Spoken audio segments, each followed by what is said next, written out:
বিভোর হয়ে গোরা রাম সুরধনে সুরধনির সুরধনির তীরে গোরাম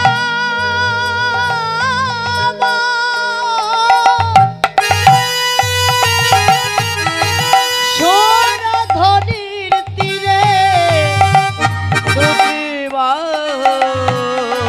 পসার করে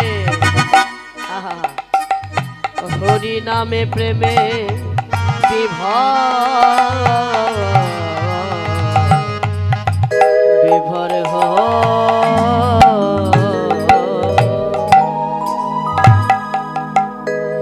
সেই বৃন্দাবন লীলার ভাবে বিভাবিত হয়ে সতীর নন্দন গৌর হরি আমার সুরধনির তীরে সেই হরি নামে প্রেমে বিভোর হলেন। কেমন ভাবে গো? ওই দেখো বৃন্দাবন লীলা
সচির নন্দন গোরা সেই যমুনার ভাবে বিভাবিত হয়েছে। কেমন না বৃন্দাবনে যেমন সেই যমুনার কুলে সখীগণদের সঙ্গে লয়ে লীলা করেছিলেন, সেই যমুনাকে দর্শন করলেন, সুরধনী রূপে যমুনাকে দর্শন করলেন। আমা নিতাই বলছে, কিরে ভাই তুই দেখতে পাচ্ছিস না? এটা তো সুরধনী, এখানে তুই যমুনা পেলি কোথায়? তাই না? এটা তো নবদ্বীপ নদিয়া, এখানে আছে সুরধনী, এখানে তো যমুনা নেই ভাই। গৌরহরি বলছে, দাদা এই জগতের লোক, এই জগতের মানুষ যা মনে করে, তারা সবাই যা দেখে, তুমিও কি তাদের মতো তাই দেখলে? হ্যাঁ, সবাই যা দেখে তুমিও কি তাদের মতো তাই দেখলে? বলছে, কেন তুমি কি দেখতে পাচ্ছ না? হ্যাঁ, ওই সুরধনী ঘোলা জলের ভিতরে যে কালো জলটা আছে সেটা তুমি দেখতে পাচ্ছ না? হ্যাঁ, ওর ভিতরে যে কালো যমুনাটা আছে, যমুনার ভাব উদয় হয়েছে, সেটা কি তুমি দেখতে পাচ্ছ না দাদা? কি গো, আমার যেমন গৌরহরি বহিরঙ্গের আয় অন্তরঙ্গে শ্যাম, তেমন বলছে দেখো ওই ঘোলা জলের ভিতরে কেমন, ওই ঘোলা জলের ভিতরে নিতাই দাদা ভালো করে যেয়ে দেখো, ভালো করে ঘোলা জলের ভিতরে। ও দাদা কালো বরণ, ওই কালো বরণ দেখা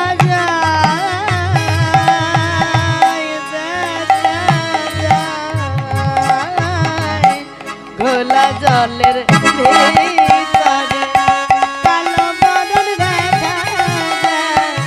ঘোলা জলের ভিতরে কালো জল লাগে। ঘোলা জলের ভিতরে কালো বদন দেখা যায়। ঘোলা জলের ভিতরে ঘোলা জলের ভিতরে। দাদা, ওই যে ঘোলা সুরধ্বনির গঙ্গা জল, তার ভিতরে যমুনা আছে, তুমি কি দেখতে পাচ্ছ না? তাই সেই যমুনাকে দর্শন করলেন সুরধ্বনির মধ্যে আমার সচিন নন্দন গৌরী। দর্শন করে কি বলছে জানো? ওরে যমুনা, এই যমুনা, যমুনা এই কি রে তুই প্রবাহেনে, সে যমুনা, যমুনা এই কি রে তুই প্রবাহেনে, সেই যমুনা। যমুনা কি সেই প্রবাহিনী, সেই যমুনা। যমুনা এই কি রে তুই প্রবাহেনে, সেই যমুনা। যমুনা যমুনা এই কি রে তুই সেই যমুনা প্রবাহিনী। আমা কোন যমুনা? যারে রূপের হাটে, ও যার রূপের হাটে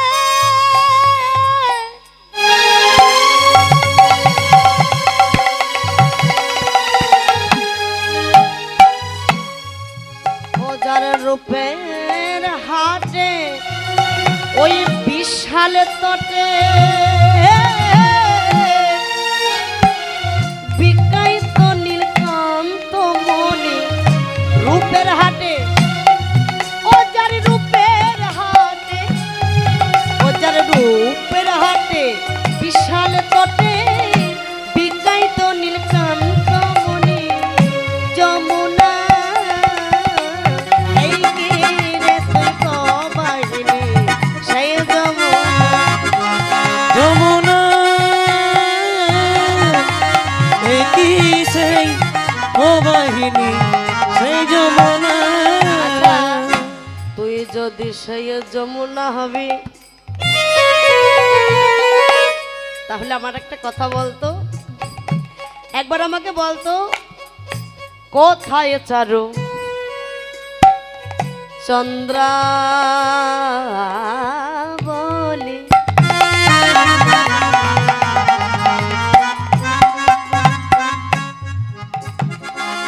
কোথায় বসে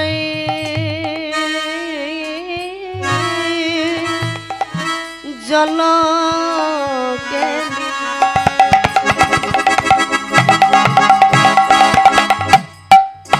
বলে দে আমায়, বলে দে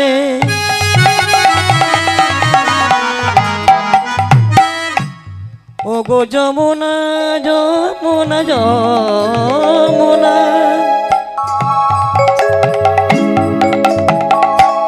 কোথায় আমার সে দাম সুদাম দাম বসুদাম, কোথায় আমার নন্দ পিতা মা যশোদা, কোথায় আমার সেই জল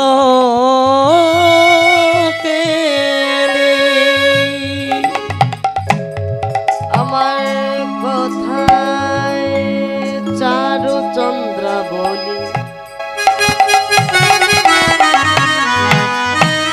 তারা কোথায়, কোথায় বসে জল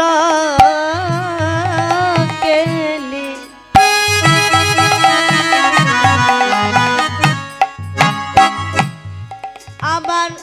রাসবিহারী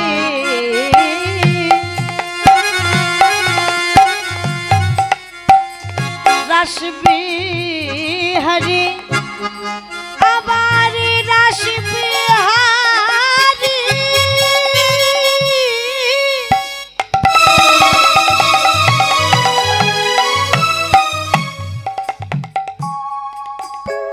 বাংশি ধরে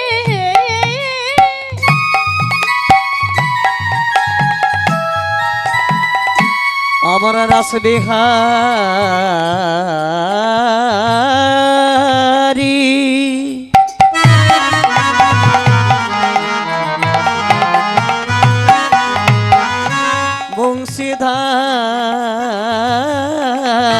বংশীধারে যমুনা সেই রাসবিহারী বংশীধারে বামে লয়ে রাইকে বিহারী বংশীধারী বামেতে রাই কিশোরী আবার রাসবিহারী বংশীধারী বামেতে রাইকে যমুনা এই তীরে তুই সেই যমুনা প্রবাহিনী নিতাই গৌর হরি বল হরি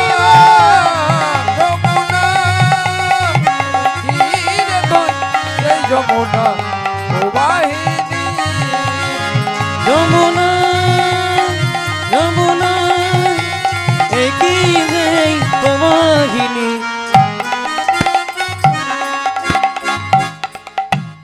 প্রকাশ করে বলে যমুনা প্রকাশ করে বল যমুনা প্রকাশ করে বল যমুনা আমায় প্রকাশ করে বল যমুনা কোথায় যারো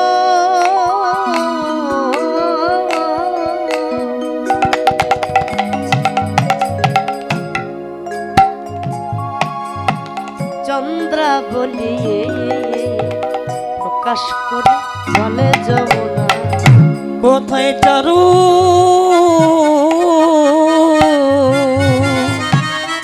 চন্দ্রাবলী বল বল কোথায় বাসে জলকে কোথায় সেই চারু কোথায় বাসে জলকে কোথায় সেই চন্দ্রাবলী কোথায় বাসে জলকে কোথায় সেই চন্দ্রাবলী কোথায় সেই জলকেলি কোথায় সেই চন্দ্রাবলী প্রকাশ করে বল যমুনা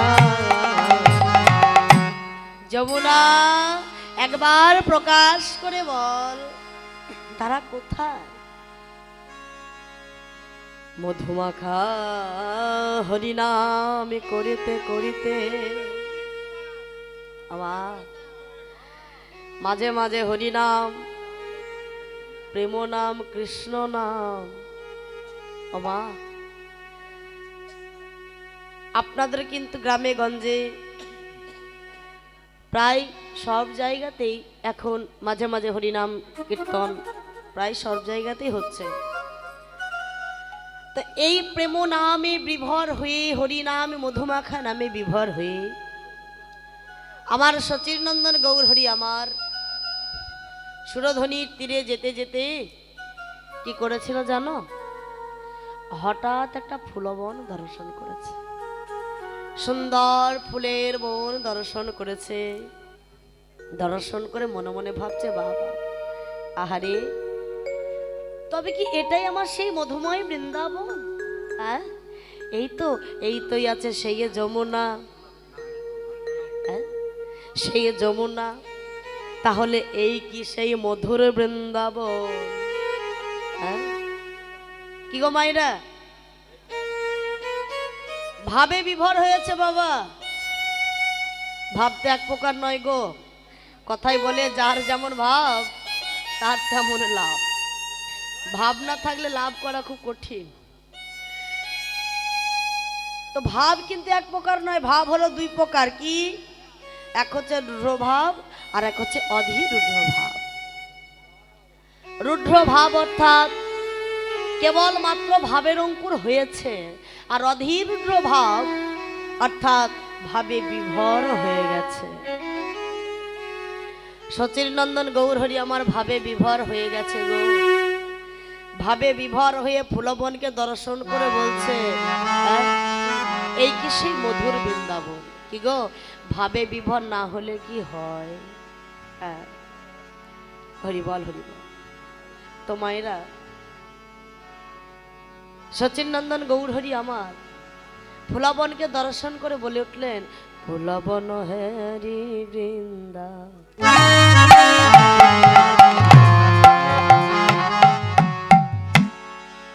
গোরা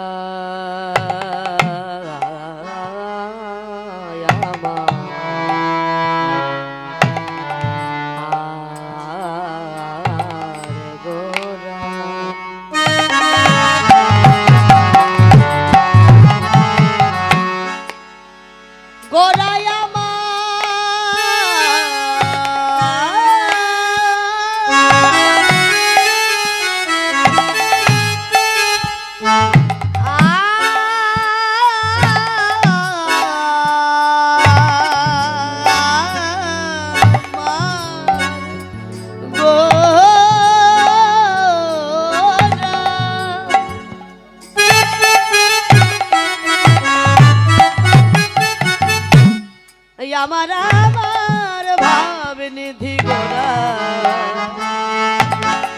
আমার গোরা গোরা আমার আমার আমার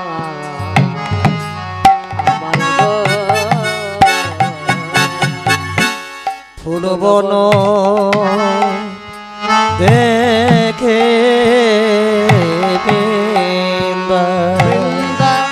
বনের মান গো, বনের ফুলবন দেখে বৃন্দা বৃন্দা বনের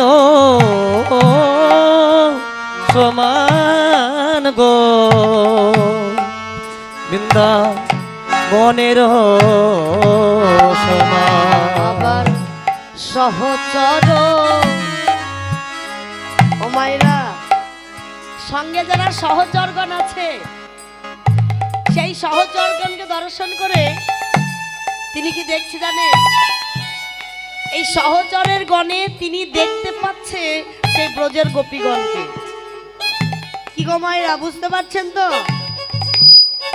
তাদের মধ্যে সেই ব্রজের গোপীগণকে আমার প্রভু দেখতে পাচ্ছে, গৌরহরি দেখতে পাচ্ছে। সহচর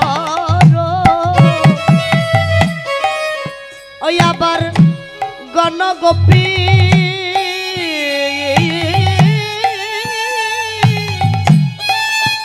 গোপী গণয়ন মান রে, গণয়ন এই কি সেই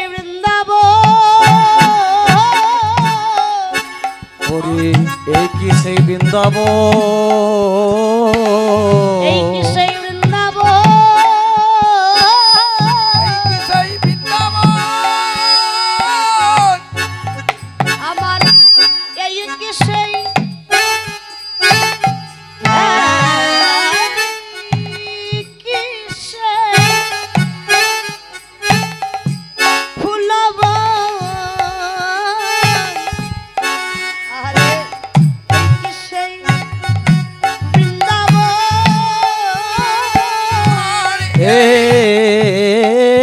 কিসে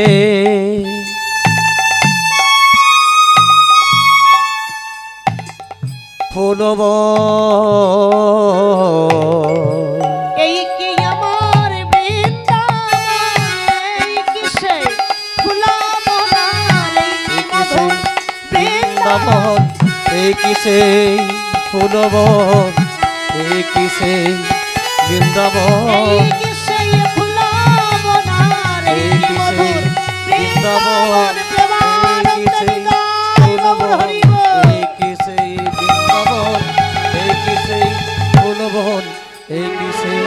বৃন্দাবন। এই কি আমার মধুর বৃন্দাবন। আমার ফুলবন হেরি বৃন্দাবনের সমান, সহচর গণ গোপী গণ হনুমান। আমা হরিনাম করছে গো, ভক্তগণকে সঙ্গে লয়ে প্রেমানন্দে নৃত্য করছে। আর সেই নৃত্যে সবচেয়ে কার বেশি আনন্দ বলুন তো? আনন্দ তো সবার, তাই না? আমার আনন্দ বেশি। সবার আনন্দ, কিন্তু সব থেকে বেশি আনন্দ কার জানো? তার নামটি হলো অদ্বৈত ঠাকুর। গৌর হরি আমার কেমন ভাবে হরিনাম করছে না, খোলো করো তালগোড়া সুমেলি করিয়া, বাবা তাহার মাঝে নাচে গোড়া জয় জয় দিয়া। হ্যাঁ, ধেই ধেই। খোল করতাল সঙ্গে লইয়া হরিনাম করছে, তাহার মধ্যে আমার জয় জয় দিয়া গৌর হরি নৃত্য করছে। সহচরগণ নৃত্য করছে। আমাদের কাছে আছে কিন্তু, হ্যাঁ, এই যে খোল দেখছেন না, এই যে দুটো খোল, ওই, এদেরকে কি বলে জানো? এদেরকে বলে মৃদঙ্গ, বা তোমরাই বলো, কারণ এটা তো তোমাদের, তাই না? মৃদঙ্গ বা শিখর।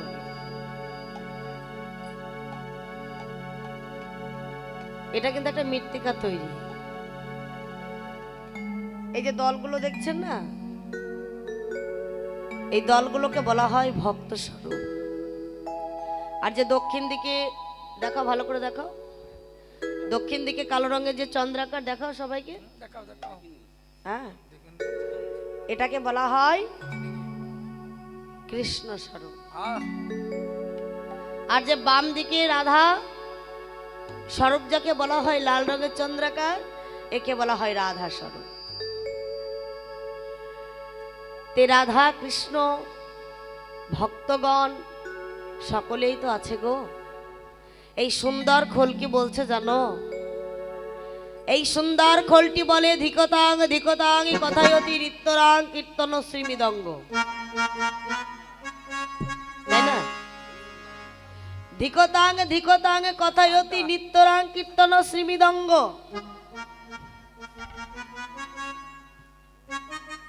ধিকতাং ধিকতাং তাং ধিকিতাং, ধিকি বাজে, কি বলছে? তাদেরকে ধিকি রে, তাদেরকে ধিকি রে, দাঁড়া দাঁড়া, কাদেরকে? ধিক ধিক ধিক ধিক ধিক, কাদেরকে না বলছে? তাদেরকে ধিক। কারা? এত সুন্দর মানব জন্ম পেয়ে যত জীব আছে তাদের থেকে বলে মানব জন্ম, মানব জীব শ্রেষ্ঠ জীব। এসে ঘুমাই তাদেরকে। তারা চাইলে হরি বলতে পারে, চাইলে বাহু তুলতে পারে, তাই না? ভগবানের সেবা করতে পারে, সাধুগুরু চরণ স্মরণ করতে পারে, তাদের সেবা করতে পারে। আর কোনো জীব তো পারে না বাবা। তাই বলছে এত সুন্দর কৃষ্ণ ভজনযোগ্য মানব দেহ পেয়ে যারা হরি ভজে না, যারা হরি বলে ডাকে না, যারা সাধুগুরু বৈষ্ণবের চরণে আশ্রয় নেয় না, তাদেরকে ধি। যারা হরি বলে ডাকিল না তাদেরকে ধিকিরে, হরি বলে ডাকলো না তাদেরকে ধিকিরে, যারা হরি বলে ডাকে না তাদেরকে ধিকিরে। গৌর বলে ডাকিল না তাদেরকে ধিকিরে, যারা গৌর বলে ডাকে না তাদেরকে ধিকিরে, যারা গো? কীর্তন শুনতে এসে ঘুমাই তাদেরকে ধিকিরে। জয় রাধে। তো এই মৃত্তিকার খোলটি সামান্য মৃত্তিকার একটি খোল, সে যদি বলে যে তাদেরকে ধিক, এটা শুধু মাটির খোল নয় বাবা, শুধু মৃত্তিকার খোল নয়। এই সামান্য মৃত্তিকার খোলটি আমাদের এই দেহ খোলকে বলছে, ওরে খোল তোরা একবার ভালো করে ভেবে দেখ, এই দেহ থেকে প্রাণ পাখিটা যেদিন উড়ে চলে যাবে, সেই দিন এত সুন্দর যত্ন করে গড়া দেহটা, এত সুন্দর করে সাজানো দেহটা, সেই দিন কি হবে জানিস? বাজে খোল হয়ে যাবে। হরিনাম সংকীর্তনে বাজে খোল, বাজে খোল, বাজে খোল।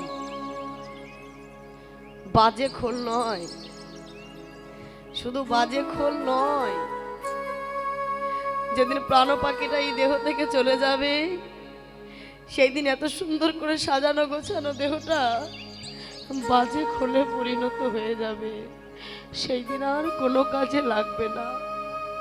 তাই বলছি, ওরে এই সুন্দর দেহটা বাজে হয়ে যাওয়ার আগে তোরা একবার গৌর গোবিন্দের চরণ আশ্রয় কর, একবার সাধুগুরু চরণ আশ্রয় কর।